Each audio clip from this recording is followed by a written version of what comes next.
Hi Gemini, here is a general look at your solar chart for October 2016. It's good whenever the sun comes into a fellow air sign. That's Libra, will be there until the 23rd.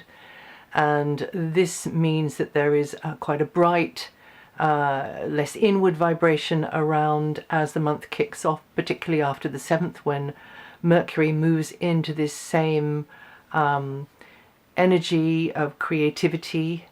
It's an area where you have more scope for empowering type activities, these sorts of activities that you enjoy, or hanging out with the sorts of people that you enjoy.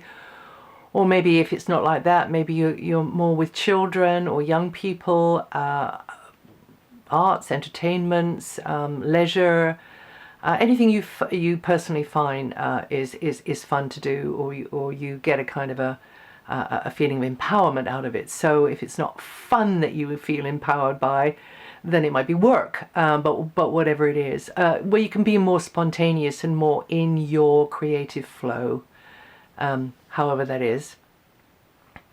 And the thing is for us all this month is this is the month that we are the shackles of lack of clarity, of ambiguity, of elusive people who sort of come along and get us to follow them, and then they disappear in you know, like poof, like a bubble popped. This is the time that we start to get more of an ability to get organized, because we can make informed decisions now. So more as the month unfolds itself, and that's because this long-running transit from earlier in the year, for several months, Saturn and Neptune have been together, meaning that we have maybe had more questions than answers. We have felt uncertain about certain things in our lives. For you, it could have been to do with what's going on with those in close relationship, or indeed it can have been what's going on with the world. I mean, what the heck are they playing at, you know? Or it might not have been like that. It might have been that there has been duplicitous, hypocritical, or non-reliable behavior on the part of authority figures, or those in positions of power, or those out there in the world seeing you as an image, as a role player in the world, not seeing you clearly. You are in the hall of mirrors for them, and they're projecting onto you in a sort of distorted kind of way. It can happen. So we have to turn the energies, do a 180, you know, on the energies, and mean that they might be coming at you, or they mean that you might be the one is that seeing things in a distorted kind of way, what's going on out there in the world, and seeing it all as crazy, and not being able to understand it. Or maybe it's not like that. Maybe the emphasis more for you is on a partner, or some series of people in close relationship. It can be, because this is a long transit over many, many months. So where a partner's energy, there's uncertainty hanging around their situation. And because there's uncertainty hanging around their situation, the knock-on effect is with you. Or there is a neediness on the part of somebody that you're in close relationship. Whether you want to be in close relationship with them or not, somehow or other you've got to be responsible for them. So there's a kind of a need for support there. On the other hand, though, it might be that you are the one that is in need of support as far as they're concerned. So we get this thing going on. It was Byron Katie who said, no two people ever really met. No two people ever really saw each other for what they were. So there's been a lot of that going on.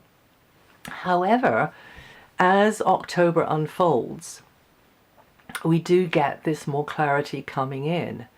You know, the illusion or the fretfulness or the not knowing, it will be, you know, we're getting these patches of clear road. And we're able to understand where we're at now. We might not know how we got there, but where we're at now and what we need to do about it. So you need to find a path which allows you to contribute, and allows you to get the reward from the situation in your own unique way. But also you'll want to be supportive, you want to be of service as well, but remaining true to your own path. Okay. So now we have some aspects going on. Fleetingly, we get the Sun going over Pluto at the end of the first week, so that could mean that we get a little bit more involved in a situation.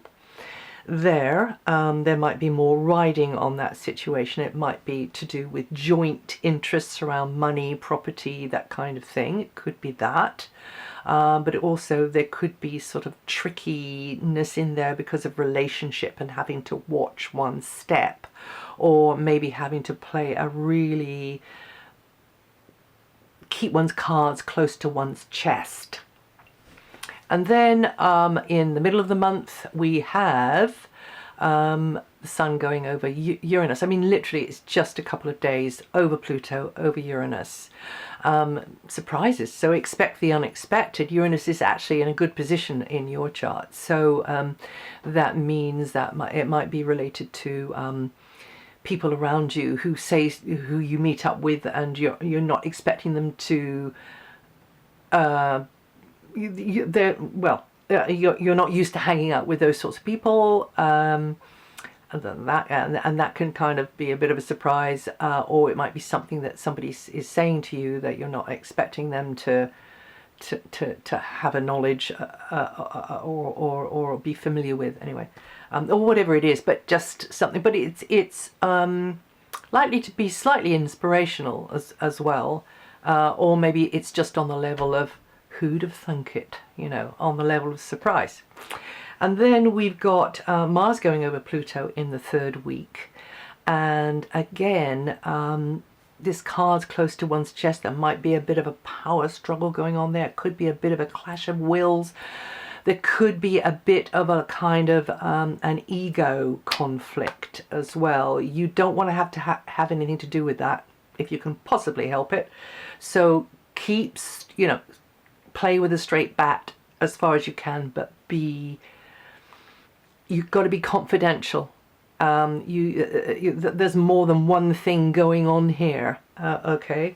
And again, it could be in the material area, to do with a bargaining situation, maybe, to do with property, to do with money, to do with resources, but you don't have the overall say, you don't have the overall control, so you have to use those people skills of yours. And then at the very end of the month we have Venus on Saturn there, and again, it's a quick one, but watching your step in a one-to-one opposite number sort of situation, whether it's a person that you are as a go-between person, or you're consulting, or it's a person in your personal life, whatever it is, you're feeling a lot inside, but you're having to be correct, and maybe the manners have got to be there. Again, this feeling of not being absolutely free to be spontaneous in that situation. Again, that would be for about a day there. Well, just be a bit more generous and put it over 48 hours, all of them really, except I would be a bit more careful with the Mars-Pluto one in the third week there. Yeah. Okay, because of the sensitivity of it, because of you're having to read between the lines as well. So if somebody's playing hardball with you over something, you've got to be calm, cool, and connected. And then everything should be fine. Or it might not be like that. It might just be that it's a delicate situation, right? Okay, and then at the beginning of the I think it's a second week, there's Mercury going over Jupiter. Again, it's pretty quick, but it's a nice one. It's expansive, it's chatty, it's quite light energy, unlike the other ones involving Pluto. or even the one actually involving Saturn, I have to say. But those are the little sort of points on the map of the month, if you like, to pay attention to if you are going to remember this later on. And now then, we have this innovative energy of the position of the sun. And as I said, more emphasis on children, young people, art, entertainment, just anything which you get a lot out of it, which is empowering, which is more spontaneous. Mercury comes in there on the 7th, coming out of the root of your chart, where it could have been more about the home base, family, anything to do with... conversations related to what you've got going on, a base of some kind. And then from until the 18th, Venus is in a very practical mood, favorably highlighting any teamwork regarding daily repairs, maintenance, just practical details, niggly maybe details, but you and another on to this. Or maybe it's not like that, maybe it's to do with health matters, yours and others, again working, collaborating there, and feeling if you need to feel supported, you're likely to feel supported there. And then and you as a supporter of another as well, very much so, if that's the way it's working, if the energy is flowing towards you or from you. Mars all month is in the sector of your solar chart, which is clearing the decks for new beginnings. So there will be, even though the Sun and Mercury are in and actually Venus as well are in more outward areas, Mars is in an area where you're looking to clear the decks in order to get new growth going. This is an area of your solar chart which is quite meaningful to you, but it's a slow process. You've got Pluto in there, and Pluto in there over such a long time means that you are slowly shifting in within. Having said that, I have to say that, have you noticed how fast everything's going? I mean, really, we're having to pack more in to, especially the older ones of us who can compare what goes on now with what went on like 30 years ago.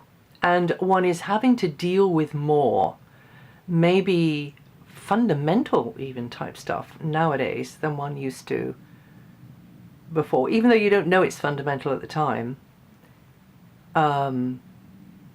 It is. So here, when I say slowly, I mean you can only go at your own rhythm. So, but it's a gradual evolving from one set of affairs or circumstances, maybe in a previous incarnation, as it were, or world or dimension or reality or whatever we want to call it, to now you're getting set up in this new dimension, world, planet, reality, scenario. And every now and again, you're going to feel more sensitive, you're going to feel more introverted about things, asking deeper questions, and figuring out how, and again, it has this feeling of partnership with it. It has this feeling of how best to get on with another here as well.